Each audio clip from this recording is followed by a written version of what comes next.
რა თქმა უნდა, დიდ პოლიტიკას შემთხვევით არაფერი ხდება და არც ის მოხდა შემთხვევით საუდის არაბეთში, რომ გაიმართა ეს ძალიან მნიშვნელოვანი შეხვედრა ორი მსოფლიოს წამყვანი ქვეყნის საგარეო უწყებების ხელმძღვანელებისა, რუსეთის და ამერიკის შეერთებული შტატების რიადში, საუდის არაბეთის დედაქალაქში.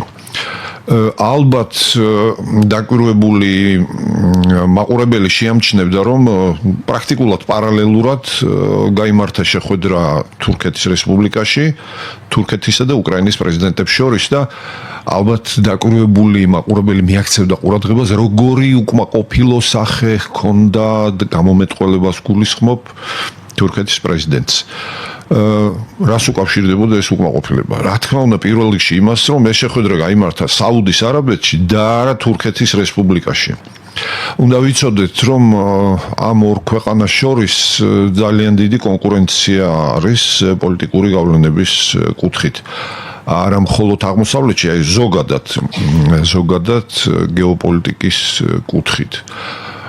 თურქეთის დღევანდელ ხელისუფლებას და არა მხოლოდ დღევანდელს ძალიან დიდი პრეტენზიები აქვს იმაზე, რომ უწინდებურად გავლენები ჰქონდეს ძალიან დიდი არაბულ სამყაროზე. ესე იგი, ახლო აღმოსავლეთში მთლიანად და ახლო აღმოსავლეთი უზარმაზარი რეგიონია და აქ მოიაზრება არა მხოლოდ არაბული სამყარო და აზიური ნაწილი არაბული სამყაროში, არამედ იქით ცოტა უფრო შორს დასავლეთითაც ჩრდილოეთ აფრიკა. თურქები ამაზე ძალიან დიდ პრეტენზიას აცხადებენ. მაგრამ აქ მის ინტერესებს, ამ პოლიტიკურ ინტერესებს ძალიან უპირისპირდება საუდის არაბეთი და აი მოხდა ის, რასაც ძალიან არის სურვებდა პრეზიდენტი ერდოღანი.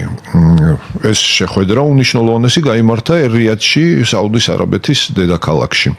ამიტომ ახლა მან საკუთარი იმიჯის, არ ვიტყვი გადასარჩენად, მაგრამ შესანარჩუნებლად იმ ხალხის თვალში, ვისაც ის მოიაზრებს თავისი გავლენების სფეროთ, არ უნდა გაგვირდეს, რომ გაამჟღავნებს და გააჟღერებს ახალ ინიციატივებს, თავდაცვით, ეკონომიკურს, პოლიტიკურს, ყველანაირს.